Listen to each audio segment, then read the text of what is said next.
Welcome back. Lok Sabha चुनाव के तीसरे चरण का मतदान आज संपन्न हो गया। बिहार से बंगाल तक और यूपी से गुजरात महाराष्ट्र तक कुल 117 सीटों पर आज वोट डाले गए। हम आपको आज पूरी रिपोर्ट दिखाएंगे, हर जगह की तस्वीर दिखाएंगे, लेकिन सबसे पहले बात करते हैं उस गुजरात की। वहां क्या क्या हुआ वो आपको दिखाएंगे, जहां आज खुद प्रधानमंत्री वोटर थे।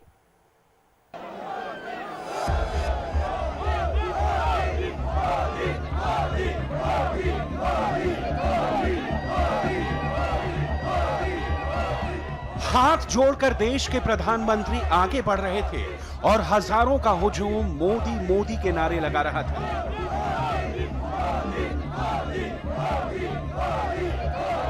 अहमदाबाद की सड़क पर आज फिर वही नजारा देखा जो देश ने 5 साल पहले देखा था।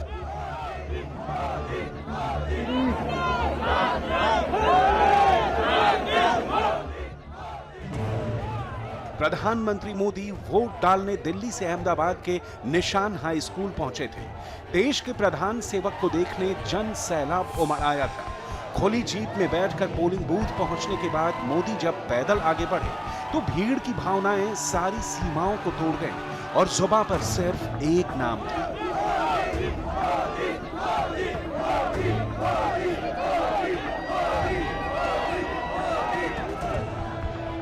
प्रधानमंत्री की अगवानी के लिए गांधीनगर सीट से उम्मीदवार और बीजेपी के अध्यक्ष अमित शाह पूरे परिवार सहित मौजूद थे। मोदी अमित शाह के पास पहुंचे और उनकी पोती को गोद में लेकर उंगलियों से विक्ट्री का चिन्ह बना।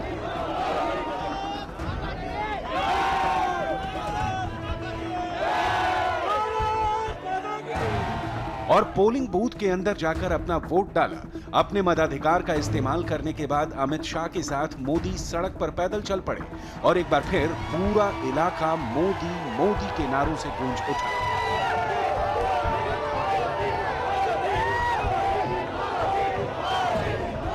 मोदी आगे बढ़ते जा रहे थे और भीड़ की नारेबाजी नॉनस्टॉप जारी रही। नारों के बीच मोदी ने वोट की ताकत बताई। वोटर आईडी की ताकत आईईडी से भी अनेक गुना ज्यादा है। हम इस वोटर आईडी कार्ड का महत्व समझे, अधिकतम वोट करें। वोट की अहमियत बताने के लिए पीएम मोदी खुली जीप पर सवार होकर आगे बढ़ गए और मोदी मोदी के नारे तब तक खत्म नहीं हुए जब तक नरेंद्र मोदी आंखों से ओझल नहीं हो गए।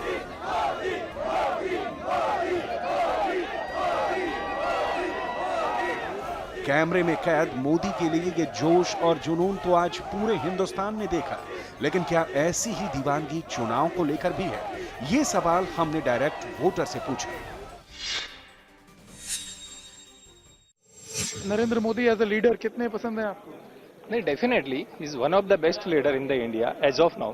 मोदी जी पे विश्वास रखता हूं क्योंकि वो काम करते हैं और रिजल्ट देते हैं, जबकि सामने जो पार्टी है उनको पता ही नहीं है कि काम क्या करना है और कैसे करना है। और वो जब भी अपनी मंत्रियों को पूछना पड़ता है, जब भी पत्रकारों को जवाब देना होता है कि भाई मैं पत्रकारों को क्या जवाब दूं, तो एक तरफ जनता के चाकर है, एक तरफ सामने जोकर है। ये मोदी जी तो गुजरात के सपूत है और इस बार भी बीजेपी सरकार आने वाली कंफर्म है। गुजरात के वोटर का मन तो नहीं बदला है, खुद मोदी भी कहां बदले हैं। मोदी ने 2019 के चुनाव में वोट करने से पहले आज एक बार फिर वही सब कुछ किया जो उन्होंने 2014 में किया था। मोदी सबसे पहले अपने घर गए, अपनी मां से आशीर्वाद लिया। मोदी की मां ने अपने बेटे को हमेशा की तरह चिकुड़ी खिलाई, पावागढ़ माता की चुनरी दी और शगुन के तौर पर 500 रुपए देकर अपने प्रधानमंत्री बेटे को जीत का आशीर्वाद दिया। मोदी को आज मां का आशीर्वाद तो मिला, लेकिन सवाल यह है कि क्या जनता जनार्दन ने भी मोदी को वोट का आशीर्वाद दिया है? वोटर के मन में क्या चल रहा है, इसकी पड़ताल हमने मोदी के बूथ के साथ साथ अमित शाह के पोलिंग बूथ पर भी की।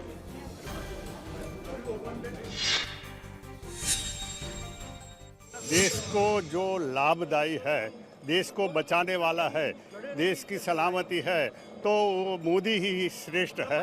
मोदी बेस्ट, मोदी जिंदाबाद। मोदी के सिवा कोई नहीं है देश को चलाने वाला, देश की रक्षा करने वाला, लोकशाही की रक्षा करने वाला सिर्फ मोदी ही है। 5 साल में अच्छा काम किया है और पूरा दूसरा 5 साल मिलेंगे तो इससे भी ज़्यादा डेवलपमेंट हो सके। ऐसे किसी इंसान को पावर में नहीं लाना जो काफ़ी करप्ट हो या फिर जो सारे लोगों के अच्छे के बारे में नहीं सोचता। सेंटर में तो हमारे को एक ही चाहिए। कौन सी एक ही चाहिए। क्या प्रमुख इशू है इस बार के चुनाव में? वही जो पूरे कंट्री के इश्यूज रहते हैं, वही कंट्री का अच्छा होना चाहिए, वही सबका अच्छा होगा।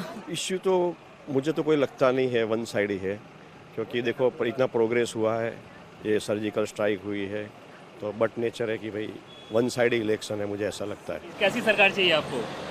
किस चीज़ का ध्यान रखे सरकार? अच्छा, क्या अच्छा लगता है? कौन सा काम अच्छा करता है वो लोग? हर एक काम अच्छा करता है।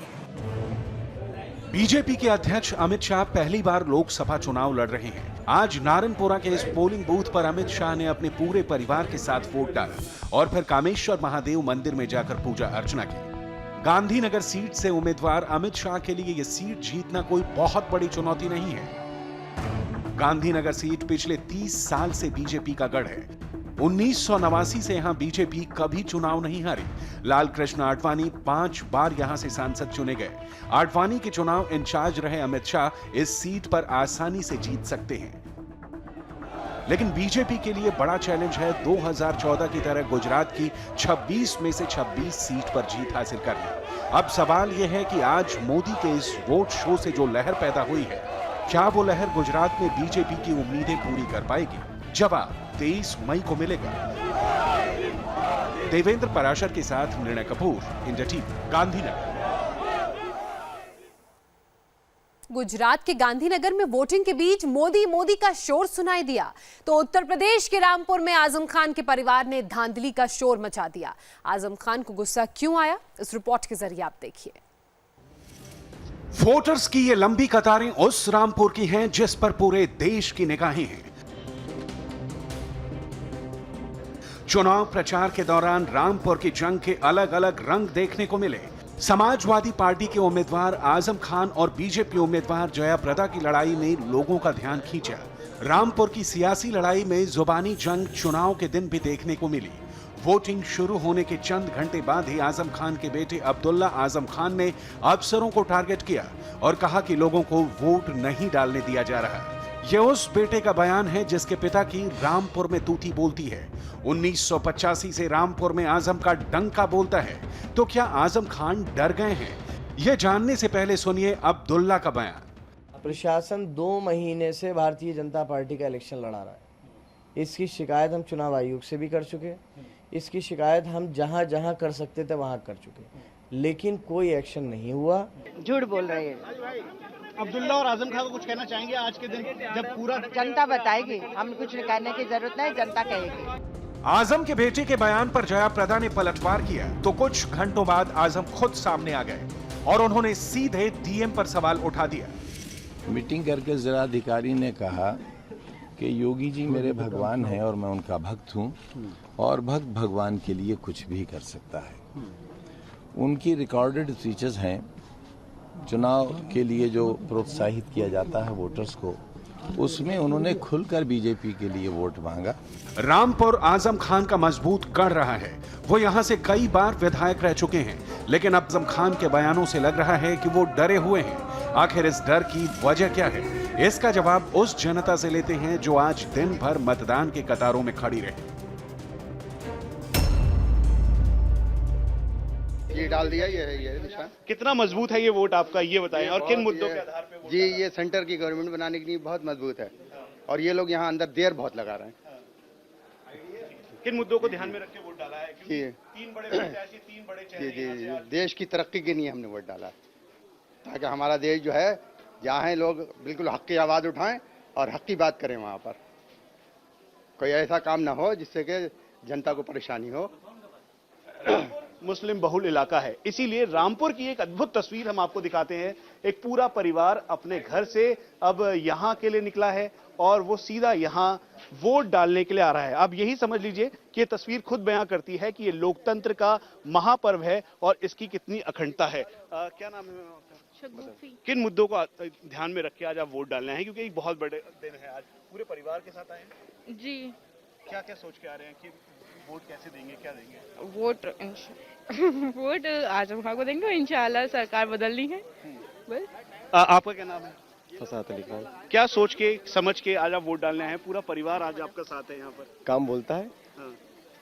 दिख रहा होगा रामपुर का विकास तो आपको बताने की जरूरत थोड़ा ना है इसमें। पहले भी आप रामपुर आते, सड़कें देखते थे, विकास देखते थे। आज देखिए क्या है रामपुर। पहले देखा था आपने रामपुर, आज देखिए रामपुर क्या है।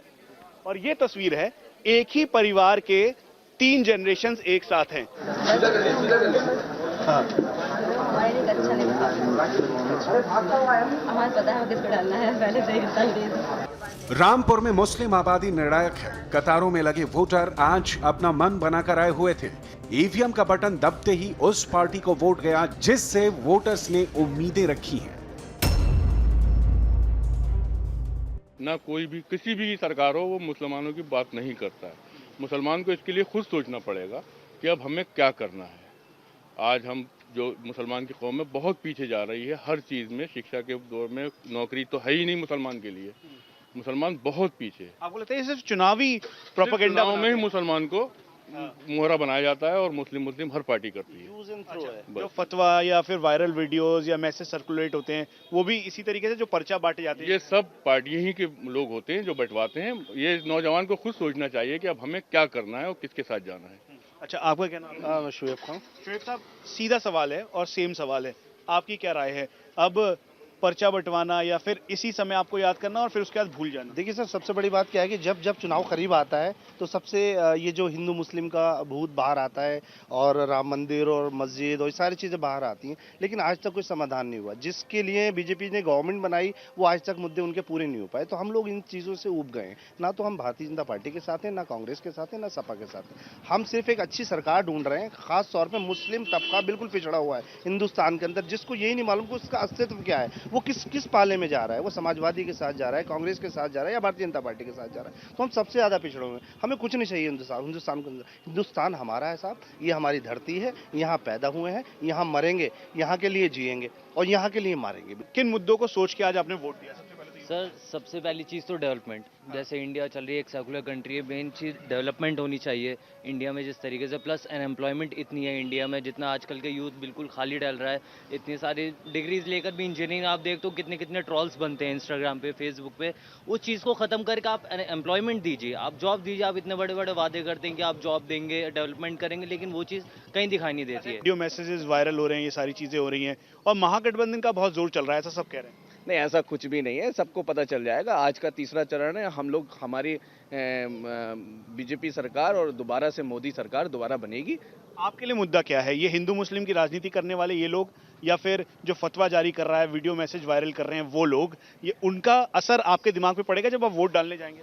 बिल्कुल नहीं पड़ा। हम आज वोट जब डाल के आए तो हमारे सामने बिल्कुल स्पष्ट था कि हमें दोबारा से मोदी सरकार चाहिए और हमारे देश के जो है मुसलमान वो हमेशा उनके साथ रहेंगे। अच्छा, आपका क्या नाम है? मेरा नाम नदीम खान है। नदीम खान साहब, आज आपने जब वोट डाला तो क्या मुद्दों के आधार पर डाला, क्या सोच के डाला? तो मैंने विकास के मुद्दे को लेकर वोट डाला अपना, और विकास को वोट दिया, माननीय नरेंद्र मोदी जी को।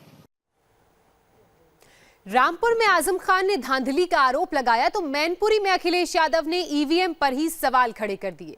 अखिलेश क्यों भड़के और क्या बोला मुलायम परिवार और परिवार के सबसे बड़े गढ़ का वोटर, देखिए इस रिपोर्ट में। मुलायम सिंह का गढ़ यानी मैनपुरी। मैनपुरी में यादव परिवार की टूटी बोलती है। चाहे किसी की भी आंधी चले, लेकिन मैनपुरी में मुलायम परिवार का दबदबा कायम रहता है। इसके बाद भी अखिलेश यादव को डर सता रहा है। अखिलेश ने आज ईवीएम का रोना रोया, कहा मशीनों में गड़बड़ी की जा रही है। सुनने में आया कि कई जगह मशीनें खराब हैं, रामपुर में, मैनपुरी में और जगह से भी सूचना आ रही है। मैनपुरी में यहाँ तक है, मैनपुरी में भी सूचना है, बदायूं की सूचना है, और बदायूं में तो मंत्री जी घर में छिपे हुए हैं सरकार के। तो सोचो, अगर सरकार के मंत्री घर में छिपे हों, मशीनें खराब हो रही हों तो कैसे निष्पक्ष होगा मतदान?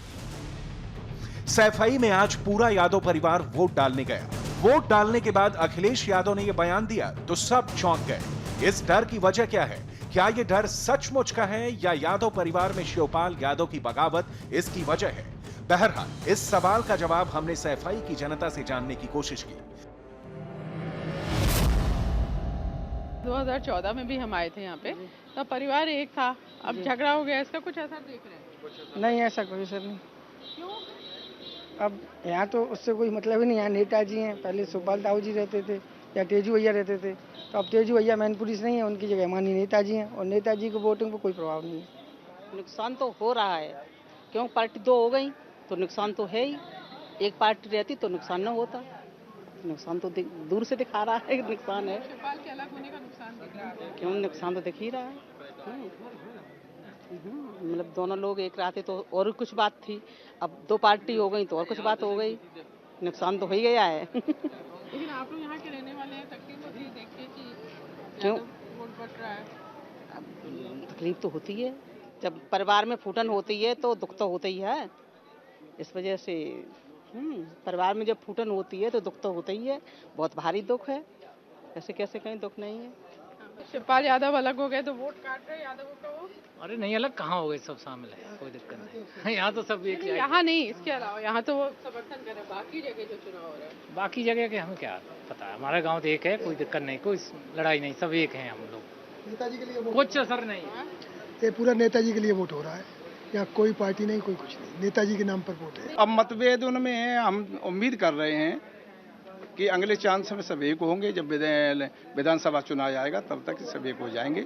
अरे कि परिवार की थोड़ी मनचाही की लड़ाई है, कोई खास लड़ाई नहीं है, और हमारा सब एक है, एक परिवार है, कोई दिक्कत नहीं है। गठबंधन की तरफ देख रहे हैं लोग, सिर्फ बीजेपी सरकार हटाना चाहते हैं और इससे कोई मतलब नहीं है, सिर्फ गठबंधन को वोट कर रहे हैं।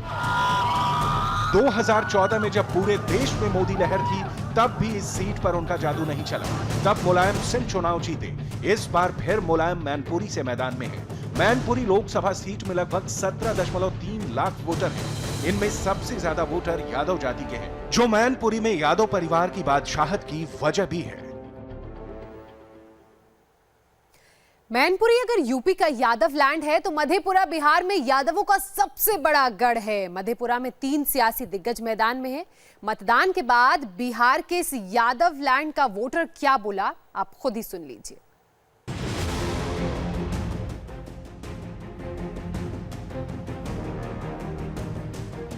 मधेपुरा यानी यादवों का गढ़। मधेपुरा में आज वोटर्स मन बनाकर आए हुए थे। लंबी लंबी कतारों ने लोकतंत्र की मजबूती के सबूत दिए और कतारों में लगे वोटर्स ने ईवीएम दबाकर अपने पसंदीदा नेता की किस्मत का फैसला किया। लोग कतारों में खड़े होकर अपनी बारी का इंतजार कर रहे हैं। यहाँ पर आप देखें, एक दूसरी कतार मेरे पीछे, यहाँ भी काफी संख्या में लोग हैं। ये बताइए कि यहाँ इस बार क्या होगा, कौन भारी पड़ेगा? शरद यादव भारी पड़ेंगे। आपको क्या लगता है सबसे वजनदार कौन है? देश को जो सुरक्षित रख सके। मुद्दे क्या हैं यहाँ, किन मुद्दों को ध्यान में रखकर यहाँ पर वोट डालने आए हैं? विकास मुद्दा तो मेन है, ये है, लेकिन अब भारी कौन पड़ेगा ये तो समय बताएगा। आपको क्या लगता है कि क्या मुद्दा यहाँ सबसे ज्यादा चलेगा? विकास। तो विकास मुद्दा है, और लोग ये कह रहे हैं कि ये कहना भी मुश्किल है कि कौन भारी पड़ेगा, लेकिन मधेपुरा की जो लड़ाई है वो काफ़ी दिलचस्प इसलिए है क्योंकि ये यादवों का गढ़ है, और अब तक यहाँ जितने भी चुनाव हुए हैं उन सभी में यादव उम्मीदवार ही जीते हैं। कभी मधेपुरा लोकसभा सीट से लालू प्रसाद यादव को हराने वाले शरद यादव इस बार आरजेडी से चुनाव लड़ रहे हैं। मधेपुरा में शरद यादव को जन अधिकार पार्टी के पप्पू यादव और जेडीयू के दिनेश चंद्र यादव से कड़ी टक्कर मिल रही है। पप्पू यादव 2 बार शरद यादव को हरा चुके हैं। हालांकि इस बार चुनौती नई है। देश की विकट परिस्थिति है, जो बीजेपी ने कभी 70 वर्ष में किसी पार्टी ने इस तरह का यानी देश के लिए और देश के संविधान के लिए चोट पहुंचाई हो।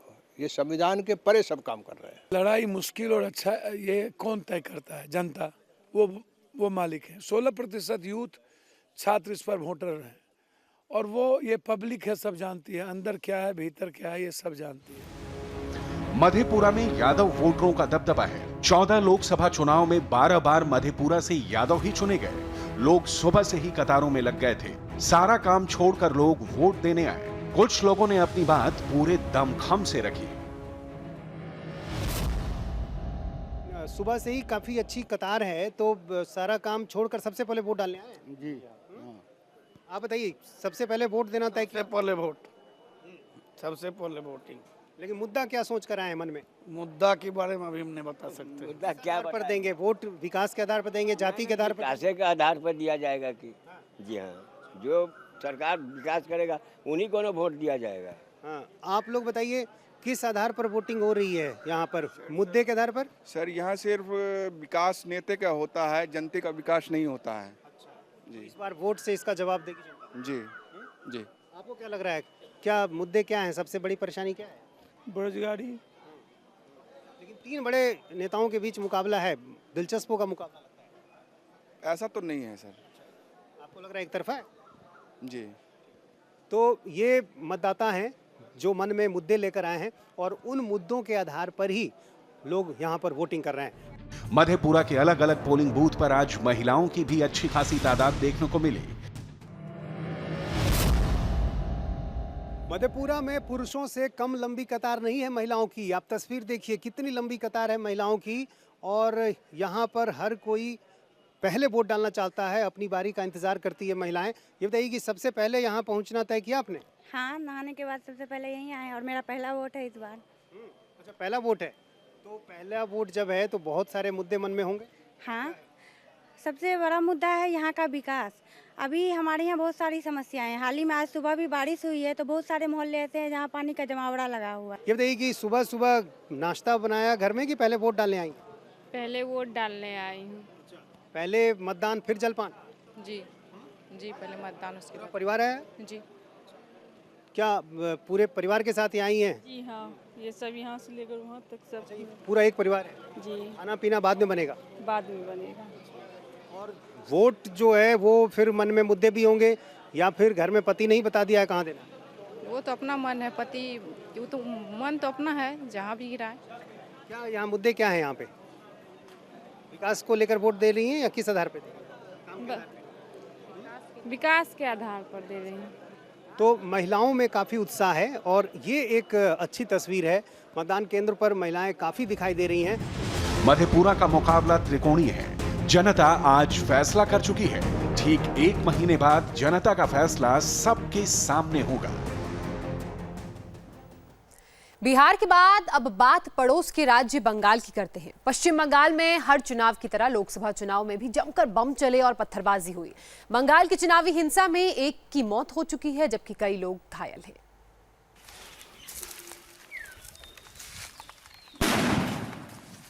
ये दीदी का बंगाल है, जहां चुनाव का मतलब बवाल है, हिंसा है, बमबारी है।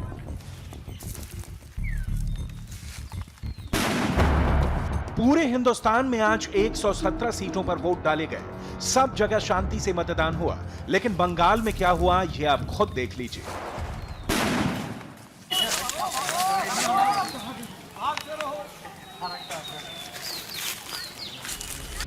ये तस्वीर मुर्शिदाबाद की है, जहां जमकर हिंसा हुई, तोड़फोड़ की गई और बूथ लुटेरों ने कई लोगों को घायल कर दिया। बमबारी और पत्थरबाजी एक नहीं बल्कि कई बूथों पर हुई है और इस हिंसा में बच्चे तक घायल हो गए। कांग्रेस আর সিপিএমের মাঝখান ভেড়ি দুইগুলো এক জায়গায় হয়ে বুথ দখল করার চেষ্টা করেছিল। 4 রাউন্ড গুলি করা হয়। গুলি করার পর ওখানে আমরা বাধা দিতে যাই। তারপর আমাদের সঙ্গে মোকাবিলা করে ঘুরিয়ে পাশ দিয়ে মারে মাথা ফাটিয়ে দেয়। কারা মেরেছে তোমাকে? कांग्रेस আর সিপিএমের মাঝখান ভেড়ি। তোমার নাম? সাফিয়া হোসেন। तुम्हारा बूथ नंबर कत? हिंसा में घायल हुआ ये युवक तो बच गया, लेकिन मुर्शिदाबाद के भगवान गोला में तृणमूल कांग्रेस और कांग्रेस समर्थकों के बीच झड़प में एक व्यक्ति की जान चली गई। मुर्शिदाबाद की तरह मालदा में भी बूथ लुटेरों ने जमकर उत्पात मचाया और वोटरों को डरा धमकाकर पोलिंग बूथ से भगा दिया गया। पंचायत चुनाव के दौरान बंगाल में चुनावी हिंसा पूरे देश ने देखी थी और प्रधानमंत्री मोदी तक ने बंगाल में लोकतंत्र की हत्या का आरोप लगाया था। अब लोकसभा चुनाव में भी कई इलाकों में वैसे ही हालात पैदा करने की कोशिश की गई। लेकिन कई इलाकों में ये साजिश नाकाम हो गई। वोटर डरा नहीं और खुलकर वोट भी डाला। ये लोकसभा वोट में बहुत बढ़िया आ गया है, बीजेपी बहुत आ गया है। आपका नाम? मेरा नाम भगवान, हम टीएमसी पार्टी करता है किंतु वोट देता है मोदी को। इस बार तो अभी बीजेपी का हार बहुत चल रहा है, बीजेपी का वोट अभी ज्यादा गिर रहा है। मोदी जी मोदी जी आगे चल रहा है। हमारा यहाँ पर तो बीजेपी आगे दिख रहा है, तो यहाँ का आदमी तो ऐसा ही बोल रहा है जो बीजेपी निकलेगी यहाँ पर। इस रेस में आगे चल रहा है हमारा नरेंद्र मोदी। जय श्री राम, वही जीतेगा हमारा मालदा में, वही आएगा। अभी तो सब मोदी मोदी बोल रहा है। आगे बढ़े, जहाँ पर नहीं है वो 10 के 20 पाई है, वो आगे बढ़िए। मोदी सरकार जिंदाबाद। बीजेपी अच्छा काम कर रहा है, इसलिए ममता दी तो नहीं जानता है जो हिंदू लोग बोल के कोई है।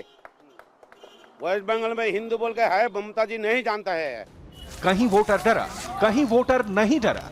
अब नतीजा ही तय करेगा कि बंगाल में लोकतंत्र जीता या हिंसा। अब बात दक्षिण भारत की उस लोकसभा सीट की जिसकी चर्चा पूरे देश में है। वायनाड से राहुल गांधी चुनाव लड़ रहे हैं। आपको दिखाते हैं क्या है वायनाड की वोट रिपोर्ट। ये तस्वीर केरल के वायनाड की है। वायनाड में पहले से ही वोटिंग का ग्राफ ऊपर रहता है। इस बार भी यहां पर बम्पर वोटिंग हुई।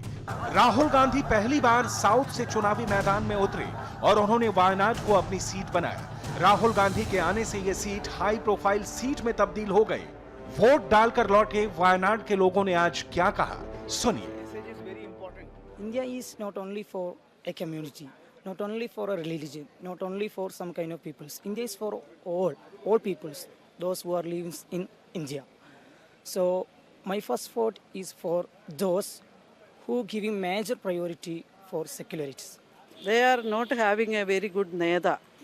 For people are not having a very good neta. That is the deficiency in their minds. Now they are thinking if Rahul Gandhi is coming as a prime minister, then everything will be solved. I asked some ladies personally, then they are telling he is the Rahul Gandhi and Priyanka. They are the children of Bharat. Okay, I vote for a change this time. Okay, we vote for development and we vote for a change. And I'm also very excited to see the importance what the Wayanad is getting because of the national candidate. So I think the people of Wayanad also very excited to see the importance Wayanad is getting this time. He's also contesting in Amethi, and God knows which one he will select out. If he's selecting Wayanad as his territory, then it will be very good for Wayanad, particularly in tourism sectors, and farmers also. They will have to get benefit. Rahul Gandhi ने पहली बार south India से चुनाव लड़ने का फैसला किया। वायनाड की सीमा 3 राज्यों से लगी हुई है। इसके जरिए कांग्रेस केरल के साथ साथ कर्नाटक, तमिलनाडु में भी अपना प्रभाव बढ़ाने की कोशिश कर रही है।